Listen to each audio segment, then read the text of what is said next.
हाय दोस्तों, welcome back to my channel Unique Smiley. तो कैसे हो आप सब? आई होप सब लोग अच्छे होंगे, खुशी से होंगे और मजे से होंगे और मैं भी बहुत अच्छी हूँ। तो चलते हैं वीडियो की तरफ।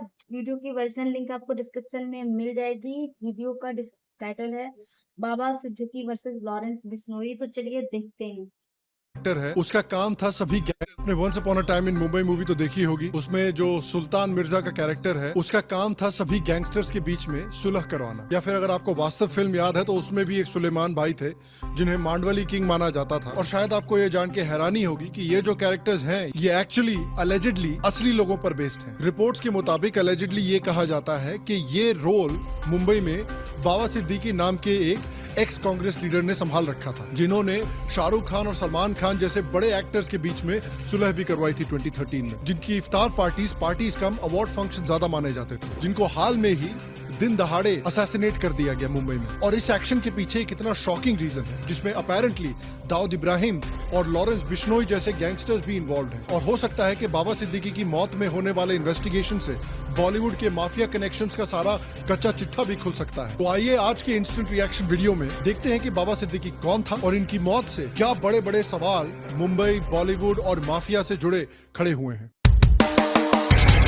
के इस एपिसोड में आपका बहुत बहुत स्वागत है। मैं हूं सेक्युलरिज्म का सीईओ श्याम शर्मा और आप सबको एक सेक्युलर प्रणाम। तो देखिए, बाबा सिद्दीकी एक पॉलिटिशियन है जिनकी बॉलीवुड में बहुत पहचान और बहुत पहुंच मानी जाती थी। बाबा सिद्दीकी बांद्रा वेस्ट से 3 बार एमएलए रह चुके हैं और मुंबई कांग्रेस के महाराष्ट्र के one of the most senior leaders भी रह चुके हैं। जैसा कि मैंने कहा, बाबा सिद्दीकी का नाम सुनते ही लोगों को उनकी बॉलीवुड की फेमस इफ्तार पार्टीज याद आती हैं। उनकी पार्टीज में बॉलीवुड के बड़े बड़े सेलिब्रिटीज और पॉलिटिक्स के बड़े बड़े दिग्गज अक्सर दिखाई पड़ते थे। और कौन भूल सकता है उनकी 2013 की इफ्तार पार्टी, जिसमें शाहरुख खान और सलमान खान, जिनके बीच में कई सालों से दुश्मनी चल रही थी, उस दुश्मनी को बाबा सिद्दीकी ने अपनी इंटरवेंशन करके खत्म भी करवाया था।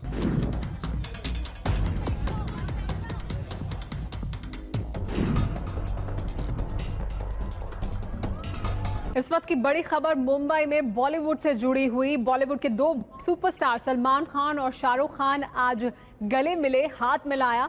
इफ्तार पर पहुंचे थे दोनों। बाबा सिद्दीकी ने ये इफ्तार दी थी। माना जाता है कि इनका बॉलीवुड के बड़े एक्टर सुनील दत्त के साथ भी काफी क्लोज कनेक्शन था। सुनील दत्त ने ही इनफैक्ट बाबा सिद्दीकी को 1999 में एमएलए का टिकट दिलवाया था। 2004 से 2008 के बीच Baba Siddique minister of state रहे थे for food and civil supplies, labour and FDA. इस समय वो महाराष्ट्र के हाउसिंग और area development authority Mumbai board के चेयरमैन भी रहे थे। लेकिन 3 बार बांद्रा वेस्ट से जीतने के बाद 2014 में वो अपनी सीट हार जाते हैं। लेकिन इसके बावजूद 2019 में उन्होंने अपने बेटे जीशान को बांद्रा ईस्ट से खड़ा किया, जो कि एक शिवसेना का स्ट्रॉन्ग होल्ड माना जाता था, और जीशान वहां से जीत भी गया। और इसी साल फरवरी में बाबा सिद्दीकी ने कांग्रेस को छोड़कर अजीत पवार की एनसीपी फैक्शन को भी ज्वाइन किया था। हाल में ही उनको बिहार के तेजस्वी यादव ने एक राज्यसभा सीट भी देने का ऑफर किया था। और यहाँ पर आकर फिर बात करते हैं उनके बॉलीवुड के कनेक्शंस के बारे में, क्योंकि रिपोर्ट के मुताबिक इनके कनेक्शंस बॉलीवुड से होते हुए कुछ डार्क जगहों पर भी जाते हैं। बाबा सिद्दीकी के कनेक्शंस बॉलीवुड में ऐसे थे जैसे दिया और बाती, जैसे संजू और गन, और जैसे Sallu and hit and run. आप जानते हैं कि वो बांद्रा वेस्ट कंस्टिट्यूएंसी से एमएलए रह चुके हैं। बांद्रा में काफी बड़े बड़े सेलेब्स हैं, जैसे कि शाहरुख खान, सलमान खान, रेखा, जॉन, फरहान अख्तर, जोया अख्तर, जावेद अख्तर, करण जौहर और अर्जुन कपूर। ये अर्जुन कपूर को बड़े सेलिब्रिटीज की लिस्ट में किसने डाला है? तेरा तो गेम बजाना पड़ेगा। और देखिए, इसलिए मैं कहता हूँ कि आप भी अपने करियर की हालात अर्जुन कपूर जैसी ना होने दें। और इसलिए एक सक्सेसफुल करियर के लिए एटलीस्ट आज के जमाने में चाहिए होती है करंट इंडस्ट्रियल स्किल्स। आपने देखा होगा कि रिसेंटली हर एक इंडस्ट्री में कितने मैसिव लेऑफ्स हो रहे हैं, और इसका एक बहुत बड़ा रीजन है आर्टिफिशियल इंटेलिजेंस और एआई टूल्स का तेजी से बढ़ना। एआई डेली बेसिस पर अपडेट हो रहा है और इंप्रूव किया जा रहा है। आप कंप्यूटर विजन को देख ले, मशीन लर्निंग या न्यूरल नेटवर्क्स हो, हर जगह पर इन टूल्स को इस्तेमाल किया जा रहा है। और बिना इन स्किल्स में अपग्रेड किए अब सर्वाइवल बहुत मुश्किल है जॉब मार्केट में। इनफैक्ट हम भी अपने शो पर अब काफी रूटीनली एआई टूल्स का इस्तेमाल करते हैं कंटेंट बनाने के लिए। इसीलिए आपका एक रिस्पॉन्सिबल सीईओ होने के नाते हम आपके लिए लाए हैं 3 घंटे की hands on training on AI, जो आप नीचे दिए गए डिस्क्रिप्शन में लिंक या पिन कमेंट में लिंक पर क्लिक करके एक्सेस कर सकते हैं। वैसे तो ये ट्रेनिंग पेड होती है, लेकिन हमारे 1500 पहले सेक्युलर सब्सक्राइबर्स के लिए ये ट्रेनिंग बिल्कुल फ्री है। जैसा कि मैंने कहा, आज की डेट में आप बिना अपने एआई स्किल्स को इंप्रूव। बाबा सिद्दीकी ने हमेशा बॉलीवुड स्टार्स को सपोर्ट किया है, खासकर उनके लीगल और पर्सनल स्ट्रगल्स में। जैसे सलमान खान के हिट एंड रन केस के वक्त भी सिद्दीकी ने उनको पब्लिकली सपोर्ट किया था। यहाँ तक कि सलमान को बेल मिलने तक बाबा सिद्दीकी खुद कोर्ट में भी प्रेजेंट रहे थे। राजनेता और सलमान खान के दोस्त बाबा सिद्दीकी, उन्होंने क्या कहा है? तो इंडिया की जुडिशरी है, उस पर पूरा भरोसा है। सलमान खान बहुत बड़ी राहत है। कल आप कोर्ट में थे, हमने नहीं, हम आज भी कोर्ट में थे। राहत तो जाहिर बात है कि किसी का दोस्त। बाबा सिद्दीकी को जरूरत पड़ने पे बॉलीवुड भी हाजिर रहता था। बाबा सिद्दीकी के पॉलिटिकल रैलीज और इवेंट्स में कई बॉलीवुड स्टार्स आते थे जो उनके पॉलिटिकल इमेज को प्रमोट करते थे, चाहे सलमान खान हो। दरअसल सलमान खान महाराष्ट्र इलेक्शंस के लिए कॉन्टेस्ट कर रहे बाबा सिद्दीकी की रैली में अपने स्टारडम से लगाने पहुंचे थे चार चांद, और हुआ भी कुछ ऐसा ही। इन तस्वीरों से सलमान खान हर जगह कितने वांटेड हैं, उसका अंदाजा बखूबी लगाया जा सकता है। चाहे संजय दत्त हो, लेकिन बॉलीवुड के साथ साथ अलेजेडली इनके कुछ डार्क कनेक्शंस भी थे। इन पर कुछ बड़े बड़े एलिगेशंस भी लगे थे। इलीगल स्लम रिहेबिलिटेशन स्कीम का आरोप। बाबा सिद्दीकी पर स्लम रिहेबिलिटेशन स्कीम का गलत इस्तेमाल करने का इल्जाम लगा था। उन पे ये आरोप लगा था कि उन्होंने अपने पॉलिटिकल इन्फ्लुएंस का फायदा उठाकर मुंबई के स्लम एरियाज में बिल्डर्स को इलीगल अप्रूवल्स दिए थे अनऑथराइज कंस्ट्रक्शन करने के लिए। MHADA यानी Maharashtra housing and area development authority ने इलीगल स्लम डेवलपमेंट पर नोटिस भी इशू किया था, जिसमें बाबा सिद्दीकी का नाम आया था अप्रूवल्स क्लियर करने के लिए, जो सिविक रूल्स के खिलाफ था। इन बिल्डिंग्स का SFI 1.87 था, जबकि अलाउड सिर्फ 1.5 होना चाहिए था। ईडी के सोर्सेज कहते हैं कि बाबा सिद्दीकी ने SRA के फ्लैट्स कई बड़े लोगों को इंक्लूडिंग फिल्म स्टार्स को बेचे थे अवैध तरीके से। 2018 में एनफोर्समेंट डायरेक्टरेट ने बाबा सिद्दीकी और पिरामिड डेवलपर्स के नाम पर 33 फ्लैट्स को कॉन्फिस्केट किया था, जिनकी वैल्यू 460 करोड़ के आसपास मानी जाती थी। ये एक्शन बांद्रा के स्लम रिहेबिलिटेशन स्कीम में इरेगुलरिटीज और मनी लॉन्ड्रिंग के एलिगेशंस के चलते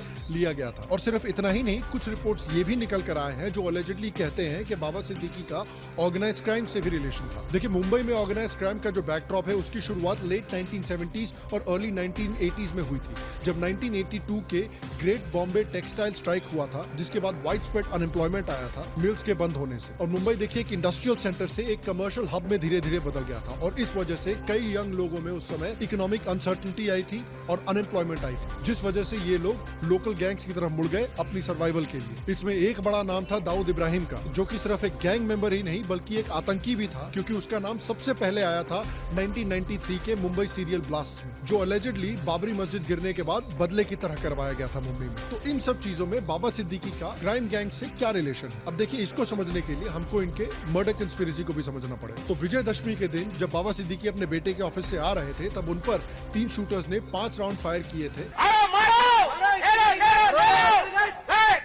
जिसमें से 2 शूटर्स को पुलिस ने पकड़ भी लिया है। एक है गुरमेल सिंह और एक है धर्मराज कश्यप, और तीसरा शूटर जिसका नाम शिवा है वो अभी तक अपैरेंटली फरार है। अब इसके पीछे कई अलग अलग एंगल सामने आए हैं। पहला एंगल, जो सबसे हाई प्रोफाइल एंगल है, वो है गैंगस्टर लॉरेंस बिश्नोई का। एक सोशल मीडिया पोस्ट के जरिए जो अपैरेंटली लॉरेंस बिश्नोई गैंग के एक मेंबर ने लिखा है, उसमें लॉरेंस बिश्नोई गैंग ने इस हत्या की जिम्मेदारी ली है। एक पोस्ट भी किया गया है जिसकी प्रामाणिकता तो साबित नहीं की जा सकती, लेकिन इस पोस्ट में लिखा गया है, सलमान खान, हम ये जंग नहीं चाहते थे। इस पोस्ट में कहा गया है कि सलमान खान से इतना क्लोज थे बाबा सिद्दीकी, इसलिए बाबा सिद्दीकी को मारा गया है। माना जाता है कि लॉरेंस बिश्नोई गैंग सलमान खान से बहुत गहरी नफरत करता है। लॉरेंस बिश्नोई गैंग के इस अलेजेड मेंबर ने यह भी क्लेम किया है कि अपैरेंटली बाबा सिद्दीकी के दाऊद इब्राहिम से भी कनेक्शंस थे। उन्होंने ये अलेज किया है कि बाबा सिद्दीकी का नाम Maharashtra control of organised crime में दाऊद इब्राहिम के साथ आया था। याद रखिए कि बिश्नोई गैंग का सिद्धू मूसेवाला के मर्डर से भी कनेक्शन था, और वो सलमान खान को इसलिए मारना चाहते हैं क्योंकि बिश्नोई गैंग जो है वो ब्लैक बक को एक सीक्रेट जानवर मानता है। और आपको याद होगा कि बहुत हाई प्रोफाइल केस हुआ था सलमान खान का ब्लैक बक किलिंग में, और विवेक ओबरॉय जो सलमान खान से ऐसे भी बहुत चिढ़ते हैं, वो इस बात का पूरा फायदा उठा रहे हैं। एक दुनिया में एक ही समाज है, बिश्नोई समाज, जहां पे अगर हिरन मर जाए तो उसके बच्चे को बिश्नोई हमारी माताएं। आपको याद होगा कि क्योंकि AP ढिल्लों और गिप्पी ग्रेवाल ने भी सलमान खान के साथ काम किया था, तो उनके घर के बाहर भी कनाडा तक जाकर लॉरेंस बिश्नोई गैंग ने फायरिंग करवाई थी। और लॉरेंस बिश्नोई गैंग के साथ भी अपेरेंटली कुछ मीडिया रिपोर्ट्स ने भी ये क्लेम किया है कि बाबा सिद्दीकी का दाऊद इब्राहिम की डी कंपनी के साथ कनेक्शंस थे। ये स्पेसिफिकली अपेरेंटली कहा गया है कि सिद्दीकी अंडरवर्ल्ड और बॉलीवुड के बीच एक लिंक की तौर पर काम करते थे, ताकि कॉन्वर्सेशंस और डील फैसिलिटेट हो सके। जब पुलिस एक्शन की वजह से मिड 1990s के बाद मुंबई में डी कंपनी की पावर बहुत कम हो गई थी। एक तरफ तो ये रिपोर्ट्स आ रहे हैं, दूसरी तरफ देखिए कुछ कंफ्लिक्टिंग रिपोर्ट्स भी आ रहे हैं कि बाबा सिद्दीकी का शाहिद उस्मान बलवा के साथ ध्यानेश्वर नगर एसआरए प्रोजेक्ट को लेकर एक झगड़ा चल रहा था, जो कि बेसिकली एक रियल एस्टेट डिस्प्यूट था। खेरवाड़ी पुलिस ने कांग्रेस एमएलए जीशान सिद्दीकी और 7 और लोगों के खिलाफ इस साल एफआईआर रजिस्टर किया था। उन पर स्लम रिहेबिलिटेशन अथॉरिटी के ऑफिशियल्स को बांद्रा ईस्ट में सर्वे करने से एलिजिडली रोकने का आरोप था। अब शुरुआत में खबर यह आई थी कि प्रोजेक्ट एक डेवलपर को दिया गया था जो अपेरेंटली सिद्दीकी से कनेक्टेड था, जिसको 2022 तक बेसिकली सारे नेसेसरी परमिशंस मिल चुके थे। लेकिन एसआरए ने अचानक से ओरिजिनल डेवलपर का प्रोजेक्ट कैंसिल करके एक दूसरे डेवलपर को दे दिया था, जिस वजह से सिद्दीकी कैंप और इस बालवा कैंप के बीच में रियल एस्टेट को लेकर बहुत झगड़े चल रहे थे। और कुछ लोगों का माना जाता है कि इस वजह से भी बाबा सिद्दीकी को अटैक किया गया है। Former home secretary RK Singh ने एक बार कहा था कि ये जो शाहिद है इसके लिंक्स है दाऊद इब्राहिम से और अंडरवर्ल्ड से, और इसीलिए यूपीए 2 ने स्ट्रिक्ट इंस्ट्रक्शंस दिए थे कि आईपीएल बेटिंग स्कैम में इस शाहिद आदमी से कोई क्वेश्चनिंग नहीं करनी है, क्योंकि इसके दाऊद इब्राहिम से एलिजिडली कनेक्शंस हैं। ये आदमी 2G स्पेक्ट्रम केस में भी एक अक्यूज था और ये शरद पवार का भी एक करीबी आदमी माना जाता है। तो कुछ कंफ्लिक्टिंग रिपोर्ट्स आ रहे हैं कि बाबा सिद्दीकी डी कंपनी से जुड़ा हुआ था, और कुछ लोग कह रहे हैं कि बाबा सिद्दीकी डी कंपनी का एक बड़ा कंपेटिटर था, जिस वजह से उसको अटैक किया गया है। अब इसके रिएक्शंस में कई बड़े बड़े बॉलीवुड सेलिब्रिटीज हैं जो इनको श्रद्धांजलि देने गए हैं, चाहे सलमान खान हो, चाहे शिल्पा शेट्टी हो। इतनी दुखी तो वो राज कुंद्रा के जेल जाने पर भी नहीं हुई थी। चाहे सना खान हो या MC स्टैन हो या जहीर इकबाल हो, पूजा भट्ट हो, कई सेलिब्रिटीज ने इनको ट्विटर पर भी श्रद्धांजलि दी है। लेकिन एक इंटरेस्टिंग चीज ये भी आ रही है कि जब से बाबा सिद्दीकी को अटैक हुआ है उसके ऊपर से एक IT सेल बड़ा एक्टिव हो गया है और इनकी मौत के लिए बीजेपी को ब्लेम किया जा रहा है। कई चाटुकार हैंडल्स कह रहे हैं कि भाई इस वजह से सीएम को तुरंत इस्तीफा दे देना चाहिए, कि महाराष्ट्र जो है वो इन तीनों से बेहतर एक्सपेक्ट करती है। तब तो जब इंदिरा गांधी का असैसिनेशन हुआ था तो कांग्रेस को इस्तीफा दे देना चाहिए था, जब राजीव गांधी का असैसिनेशन हुआ था तब भी कांग्रेस को इस्तीफा दे देना चाहिए था, ऑपोजिशन को गवर्नमेंट बना देनी चाहिए थी। जब पालघर में साधुओं की लिंचिंग हुई थी उसके बाद राहुल गांधी, शरद पवार, उद्धव ठाकरे, इन सबको रिजाइन कर देना चाहिए था। इन्होंने क्यों नहीं किया भाई? इन पे ये क्यों नहीं स्टैंडर्ड्स लागू होते हैं? जब ममता बनर्जी ने वेस्ट बंगाल को हेल बना रखा है, जब ममता बनर्जी के राज में इस डॉक्टर के साथ इतनी बुरी हरकत हुई है बंगाल में, तब ममता बनर्जी से क्यों नहीं मांगा लोगों ने कि उनको स्टेप डाउन करना चाहिए? कांग्रेस स्पोक्स पर्सन जो है, जो महाराष्ट्र में लॉ एंड ऑर्डर कोलैप्स की बात कर रही हैं, इनको ये नहीं याद आ रहा कि जिस समय पर मुंबई में हर साल आतंकी हमले हुआ करते थे तब कानून व्यवस्था के बारे में बात नहीं की, तब इन्होंने कभी नहीं कहा कि कांग्रेस गवर्नमेंट को स्टेप डाउन कर जाना चाहिए। कुछ लोग कह रहे हैं कि भाई बीजेपी जानबूझकर एक मुस्लिम लीडर को मार रही है, कुछ लोग इसको एक साजिश कह रहे हैं। और कौन से Muslim leaders? According to some people Muslim leader हैं मोहम्मद शहाबुद्दीन, अतीक अहमद और मुख्तार अंसारी। ओ भैया, ये तीनों लोग जो है ना गुंडे और माफिया हैं। इनके साथ आप बाबा सिद्दीकी का नाम जोड़ के बाबा सिद्दीकी का ही नाम खराब कर रहे हो, बीजेपी का नाम खराब नहीं कर रहे। एक मैडम इसमें RSS की साजिश बता रही हैं यार। कुछ लोगों ने तो बिल्कुल ट्विटर पर ही इस क्राइम को सॉल्व कर लिया, कह रहे कि भाई पुलिस को नीतीश राणे को कस्टडी में लेना चाहिए क्योंकि इसका लेना देना है इस पूरे केस से। तो भाई मैं भी महाराष्ट्र पुलिस से ये गुजारिश करता हूँ कि तो चलिए ठीक है, मिलते हैं नेक्स्ट वीडियो में। और वीडियो अच्छा लगा तो लाइक, कमेंट, सब्सक्राइब करना। ऐसी वीडियो और देखने के लिए मुझे कमेंट करना। ठीक है, मिलते हैं नेक्स्ट वीडियो में। तब तक अपना ख्याल रखो और खुश रहो। Bye bye.